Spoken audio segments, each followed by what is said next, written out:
My son-in-law looked me dead in the eye across that white tablecloth and said, "This event is for a certain kind of crowd, Ray. You'd be more comfortable at the bar down the street." He said it quietly, like he was doing me a favor, like he was protecting me from something. 3 weeks later, he called me at 6 in the morning. His voice was cracking. The bank had sent a notice. The lease renewal on the restaurant had been denied. Did I know anyone who could help? Could I make some calls? He sounded like a man standing at the edge of something very deep. I listened. I let him talk, and when he finally stopped, I asked him one question. "Do you remember what you said to me at the restaurant, Marcus?" The line went quiet. "Because I do," I said. "I remember every word, but before I tell you how that conversation ended, let me take you back to the beginning, to a Tuesday evening in late October when everything I thought I knew about my own family collapsed over a plate of seared salmon. I never got to finish. My name is Raymond Hargrove. I am 64 years old. I spent 31 years as a licensed master electrician, working job sites across Central Texas, wiring everything from school gymnasiums to hospital wings to the kind of office towers that make people stop on the sidewalk and look up. My hands are the kind that carry permanent evidence of that work. The calluses, the small scars, the knuckle that never healed quite right after an accident on a scaffold in 1998. I never minded any of it. Work was work. Work was honest. People who see me at the diner on Elm Street or at church on Sunday mornings see a retired tradesman in worn jeans and a plaid shirt who drives a 12-year-old pickup and orders the same breakfast every time. They see a man who tips well and doesn't talk much. That is exactly what I want them to see. What they don't see is Hargrove Properties LLC, a holding company I incorporated in 1997 with the money I saved for 20 years and a loan I paid back in 4. What they don't see are the 11 commercial properties I own across 3 counties.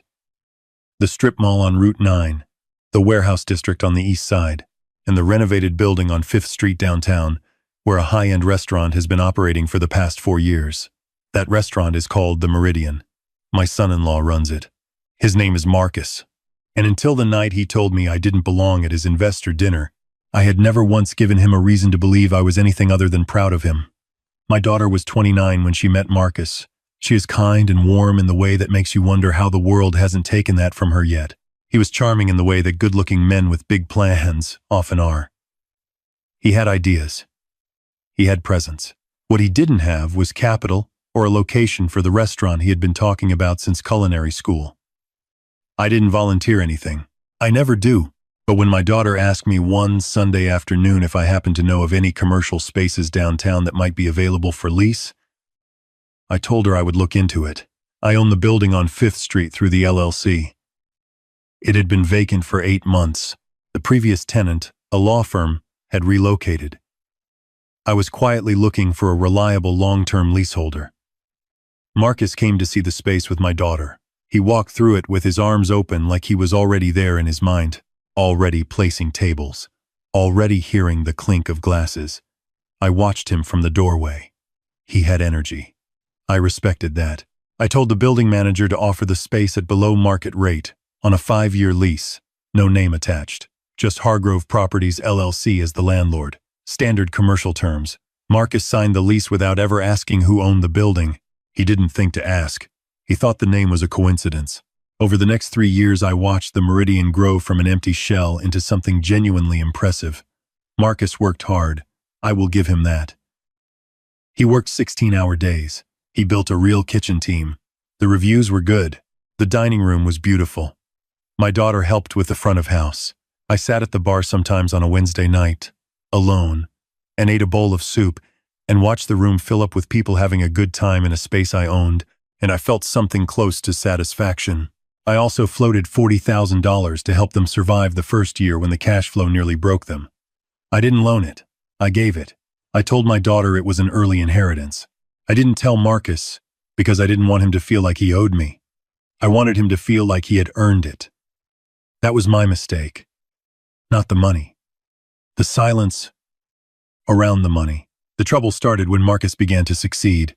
Success changed his center of gravity. He started attending Chamber of Commerce events and restaurant industry conferences. He started appearing in local food and lifestyle publications. He hired a publicist. He began using words like brand and concept and scalable in conversation. He stopped talking about food and started talking about investment. He also started bringing people around, the kind of people he now considered his real peers. Investors, developers, men in blazers who drove German cars and talked about portfolios. When those people came to the restaurant, Marcus transformed.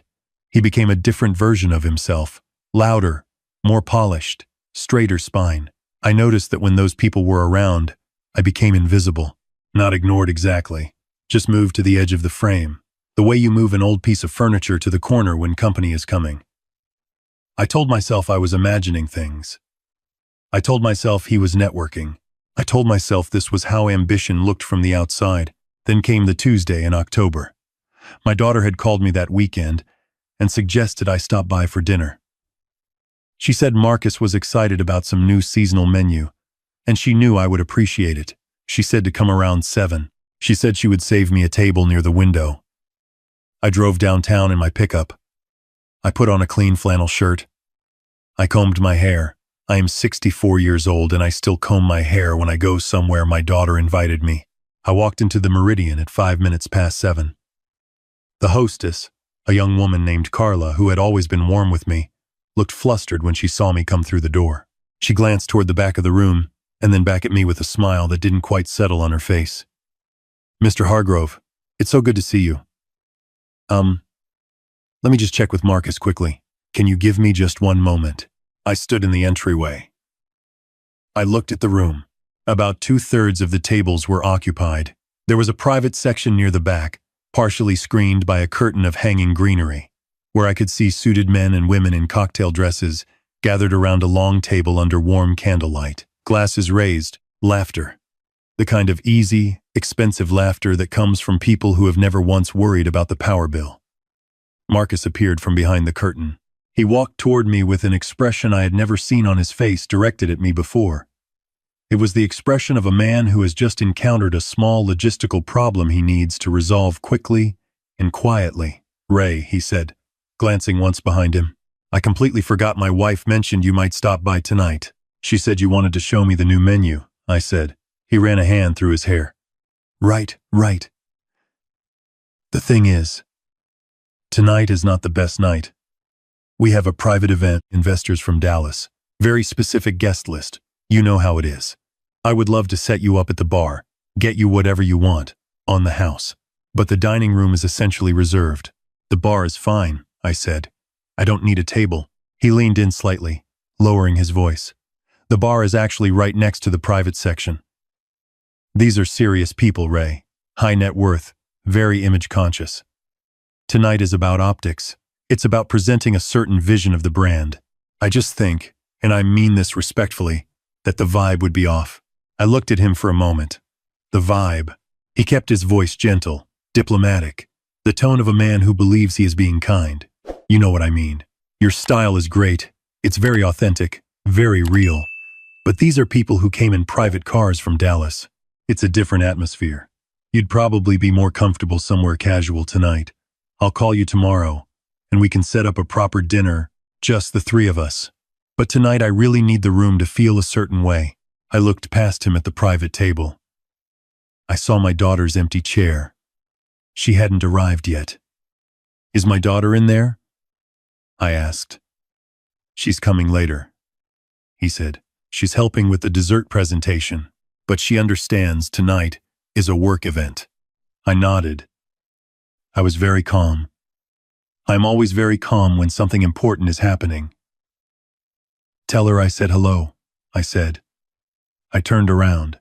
I walked back out the front door into the Texas night air, and I stood on the sidewalk for a moment, looking at the facade of the building I had bought for $90,000 in 1999 and renovated twice since then. The old brick, the new windows I had installed 3 years before Marcus signed the lease. The sign with his name on it. I walked to my pickup. I sat in the driver's seat with the engine off for a while. I thought about the $40,000 I gave them when they couldn't make payroll. I thought about the below-market lease. I thought about the evening I had spent reviewing their hood ventilation specs with the HVAC contractor to save them $6,000 on the build-out, Because the contractor was an old friend who owed me a favor. I thought about the word vibe. I started the engine. I didn't go home. I went to my attorney's office. Her name is Patricia, and she has handled my property matters for 18 years. I called ahead and she stayed late. I want to pull the lease file on the 5th Street property, I said when I sat down.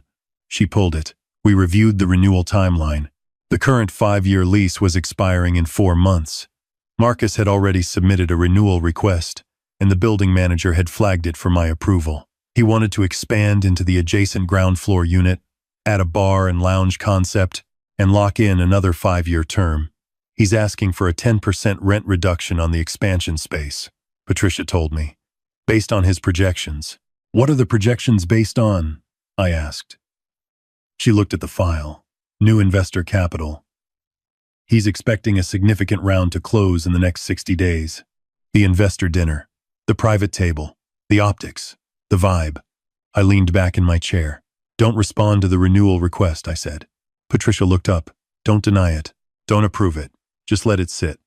And pull up the lease terms on what happens if renewal is not confirmed 60 days before expiration. She flipped to the relevant clause. Under the terms Marcus had signed without asking questions 4 years ago, if the landlord did not confirm renewal within a specified window, the lease reverted to a month-to-month arrangement at the landlord's discretion, with 30 days' notice to vacate required for either party. We're entering that window now, Patricia said quietly. I know, I said. Let's let it breathe. I drove home. I fed my dog. I sat on my porch and looked at the dark sky over the hill behind my property. And I waited for the part where I felt guilty. It didn't come. What came instead was a very old feeling I recognized from my years in the trades, the calm clarity you get when you realize a job has been done wrong from the foundation, and the only honest thing to do is tear it back to the studs and start over. The next 3 weeks were quiet. My daughter called me twice. I told her I was fine. I didn't mention the restaurant. She didn't mention it either, which told me something. Marcus called once, about 12 days after the evening at the restaurant. His tone was warm, friendly, a little too careful. He said he wanted to apologize for the other night. He said he hoped I wasn't offended. He said he would love to have me in for dinner, just family. No events. I told him I appreciated the call. I told him not to worry about it. I asked how the investor dinner went. He got excited then. The energy in his voice shifted up entirely. He said it had gone very well. He said the Dallas group was seriously interested. He said if the round closed, he would be looking at a second location, possibly 2. Maybe a franchise model down the line. He used the phrase, exponential growth. He said my daughter was so proud. Il let him talk. I listened to a man describe the future he was building in a building I owned. When he finished, I told him that sounded wonderful. I told him I would look forward to that family dinner. He never scheduled it. The call I had been waiting for came on a Thursday morning, 6 weeks after the restaurant incident.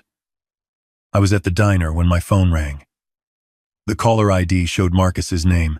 I let it ring twice before I answered. Ray. His voice was different this time. The polish was gone. What was underneath was a younger, shakier version of the man I had watched run my daughter's wedding reception with easy confidence 2 years ago. I need to talk to you about something. Is this a bad time? Go ahead, I said. He explained it quickly, the way people explain things when they've rehearsed the explanation to make it sound smaller than it is. The Dallas investor group had pulled out. Regulatory issues with their fund, nothing to do with the concept, completely external. But the timing was bad because he had already made commitments based on the anticipated capital. He had signed a contract with a kitchen equipment supplier for the expansion. He had hired 2 additional staff. He had let the building manager know the expansion was moving forward, and then the building manager had told him, for the first time, that the lease renewal had not yet been confirmed. I can't figure out what's going on, Marcus said, his voice fraying at the edges. I've called the property management office 3 times. They keep saying it's pending owner review. It's never taken this long before. Ray, I don't know if you have any connections. If you know anyone in commercial real estate who might be able to, I don't know, make a call, help me understand what's happening. I'm scared. If I lose this lease, I lose everything. We lose everything. The word we. I took a sip of my coffee. I kept my voice steady and calm. That's a hard spot to be in, I said. It is, he said. It really is. And there's something else. I hate to ask this. I hate it. But I'm short on this month's rent. Not by a lot. About $8,000. The supplier payment hit at the wrong time. I was counting on the investment to bridge the gap. If I missed this month's payment to the landlord, it could trigger a default clause, and I can't have that right now. Is there any way, just a short-term loan, I would pay you back within 60 days with interest? I swear on my life, I just need this one bridge. I set my coffee cup down carefully. Do you remember what you said to me at the restaurant? I asked. About 6 weeks ago? Silence. I'm sorry, he said. You told me the event was for a certain kind of crowd, I said. You said I'd be more comfortable somewhere else. You talked about optics, about the vibe. More silence. When he spoke again, his voice was quiet and careful. Ray, I want to apologize for that. I should have called sooner. That was wrong of me. I was under pressure, and I handled it badly. I'm truly sorry. I appreciate that, I said, and I meant it. I did appreciate the apology. It just arrived about 5 weeks too late, and $8,000 too conveniently. So, he said, hope pressing into the word, is there something you can do? Either with the lease situation, or the short-term gap? Let me look into it, I said. He exhaled. Thank you, Ray. I knew you would come through. I hung up the phone. I left a 20 on the table for Jenny, the waitress who had been refilling my cup all morning without me having to ask. I walked out to my truck. I sat in the driver's seat and I called Patricia. Send the non-renewal notice, I said. Standard 30 days. She paused. You're sure? I'm sure. And Patricia, when you send it on Hargrove Properties LLC letterhead. His name is on that letterhead in the building he's been running for 4 years. I want him to read it carefully. The notice arrived at the Meridian 2 days later. Marcus called me 11 times between Friday afternoon and Saturday morning. I answered on the 12th. Ray, his voice had moved past professional distress into something raw and jagged. The notice is from Hargrove Properties. Ray, that's your name. That's our name. Is this a coincidence? Is this some kind of, it's not a coincidence, I said. The silence that followed was the longest I have ever heard on a telephone. You, he said finally, you own the building. I do. You own the building, and you never told me. You never asked, I said. You signed the lease without reading the ownership structure. I gave you space at below market rate because my daughter loved your dream and I wanted to support it. I floated you $40,000 when you couldn't make payroll in year 1. I called in a personal favor to save you $6,000 on your build-out. None of that was visible to you because I kept it quiet. I didn't want credit. I wanted your restaurant to succeed. Then why, he said, his voice breaking, why are you doing this now? Because you told me I didn't belong in a room I own, I said. Because you stood in my building and told me I didn't have the right vibe. I heard his breathing on the other end, ragged, stunned. I have a family, he said. My daughter and I are expecting a... He stopped. He hadn't meant to say that. I was quiet for a moment. I hadn't known about the baby. Congratulations, I said. And I meant that too. Whatever was happening between Marcus and me, that had nothing to do with the child. Ray, please. His voice dropped low. I made a mistake. I was arrogant. I was stupid. I was trying to impress people who don't matter as much as you do. I see that now. I am genuinely sorry. Please don't take the restaurant. Please. I'm asking you as a father. I'm asking you as the grandfather of the child we're expecting. I had prepared for anger. I had prepared for more excuses. I had not prepared for the grandfather line. It hit me somewhere in the chest and stayed there. I was quiet for a long moment. Come to my house, I said. Tuesday morning, 9 o'clock. No phone, no lawyers, just you. He came. He drove up in his car, which needed washing, and he sat at my kitchen table across from me, looking like a man who had not slept in 3 days because he hadn't. My daughter had called me the night before. She was calm. She didn't ask me to reverse anything. She said she loved her husband. She knew he had done wrong, and she trusted me to do what was right. She said that twice. She trusted me to do what was right, not what was easy, what was right.